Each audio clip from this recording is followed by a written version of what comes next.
اعوذ باللہ من الشیطان الرجیم بسم اللہ الرحمن الرحیم۔ سورہ بقرہ آیات نمبر 83 تا 88 میں بنی اسرائیل کو یاد دلایا گیا کہ انہوں نے اللہ سے کیے گئے اپنے عہد توڑ ڈالے، نہ صرف یہ کہ اپنے ہی بھائیوں کو قتل کرتے رہے بلکہ اپنے انبیاء تک کو قتل کر دیا۔ یہود کا کہنا کہ ان کے دلوں پر غلاف چڑھے ہوئے ہیں اس لیے ایمان نہیں لاتے۔ اعوذ باللہ من الشیطان الرجیم۔ وَإِذْ أَخَذْنَا مِيثَاقَ بَنِي إِسْرَائِيلَ لَا تَعْبُدُونَ إِلَّا اللَّهَ وَبِالْوَالِدَيْنِ إِحْسَانًا وَذِي الْقُرْبَى وَالْيَتَامَى وَالْمَسَاكِينِ وَقُولُوا لِلنَّاسِ حُسْنًا وَأَقِيمُوا الصَّلَاةَ وَآتُوا الزَّكَاةَ۔ اور وہ وقت یاد کرو جب ہم نے بنی اسرائیل سے عہد لیا تھا کہ اللہ کے سوا کسی کی عبادت نہ کرنا، اور ماں باپ سے نیک سلوک کرنا، اور قرابت داروں، یتیموں اور محتاجوں کے ساتھ بھی حسن سلوک کرنا، اور لوگوں سے نیکی کی بات کہنا، اور نماز قائم کرنا، اور زکوٰۃ ادا کرتے رہنا۔ ثم تولیتم الا قلیلا منکم وانتم معرضون۔ پھر تم میں سے چند لوگوں کے سوا سب اس عہد سے پھر گئے، اور تم لوگ ہو ہی روگردانی کرنے والے۔ وَإِذْ أَخَذْنَا مِيثَاقَكُمْ لَا تَسْفِكُونَ دِمَاءَكُمْ وَلَا تُخْرِجُونَ أَنفُسَكُمْ مِنْ دِيَارِكُمْ ثُمَّ أَقْرَرْتُمْ وَأَنْتُمْ تَشْهَدُونَ۔ اور جب ہم نے تم سے یہ عہد لیا تھا کہ تم آپس میں ایک دوسرے کا خون نہیں بہاؤ گے اور نہ ایک دوسرے کو جلا وطن کرو گے، پھر تم نے اس بات کا اقرار بھی کر لیا اور تم اس کی گواہی بھی دیتے ہو۔ ثم انتم هؤلاء تقتلون انفسكم وتخرجون فريقا منكم من ديارهم تظاهرون عليهم بالاثم والعدوان مگر آج تم ہی وہ لوگ ہو کہ اپنے بھائیوں کو قتل بھی کر رہے ہو اور اپنے ہی لوگوں کو ان کے وطن سے باہر نکال رہے ہو، اور ان کے خلاف ظلم اور زیادتی کے ساتھ ان کے دشمنوں کی مدد بھی کرتے ہو۔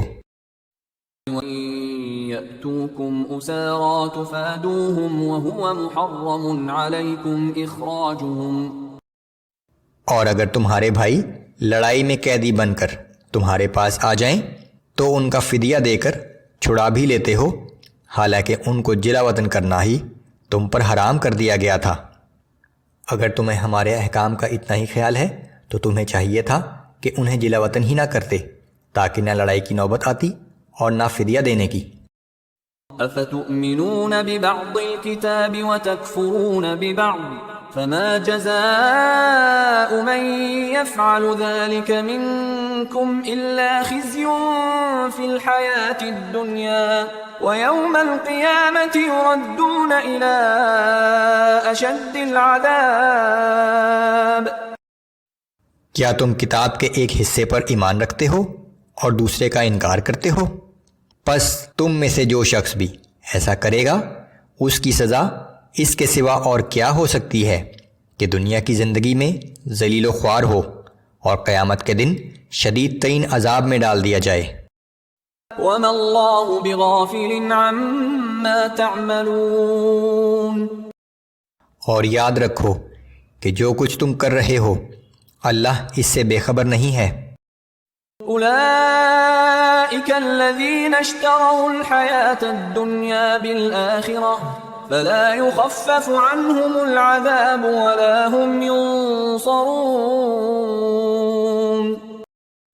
یہی وہ لوگ ہیں جنہوں نے آخرت کے بدلے میں دنیا کی زندگی خرید لی ہے، پس نہ ان پر سے عذاب میں کمی کی جائے گی اور نہ ہی ان کو مدد مل سکے گی۔ وَلَقَدْ آتَيْنَا مُوسَى الْكِتَابَ وَقَفَّيْنَا مِن بَعْدِهِ بِالرُّسُلِ وَآتَيْنَا عِيسَى ابْنَ مَرْيَمَ الْبَيِّنَاتِ وَأَيَّدْنَاهُ بِرُوحِ الْقُدُسِ۔ اور بے شک ہم نے موسیٰ علیہ السلام کو کتاب یعنی تورات عطا کی، اور ان کے بعد ہم نے پے در پے بہت سے رسول بھیجے، اور ہم نے مریم کے بیٹے عیسیٰ علیہ السلام کو واضح معجزات عطا کیے، اور ہم نے روح القدس یعنی جبرائیل کے ذریعے ان کی مدد کی۔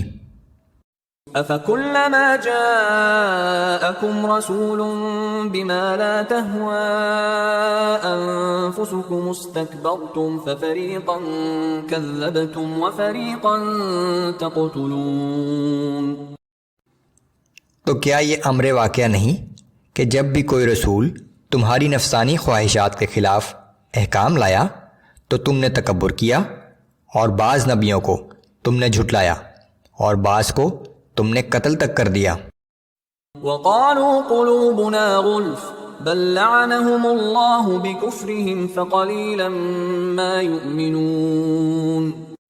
اور یہود کہتے ہیں کہ ہمارے دلوں پر غلاف چڑھے ہوئے ہیں، بلکہ اصل بات یہ ہے کہ ان کے کفر کے باعث اللہ نے ان پر لعنت مسلط کر دی ہے، سو وہ کم ہی ایمان لاتے ہیں۔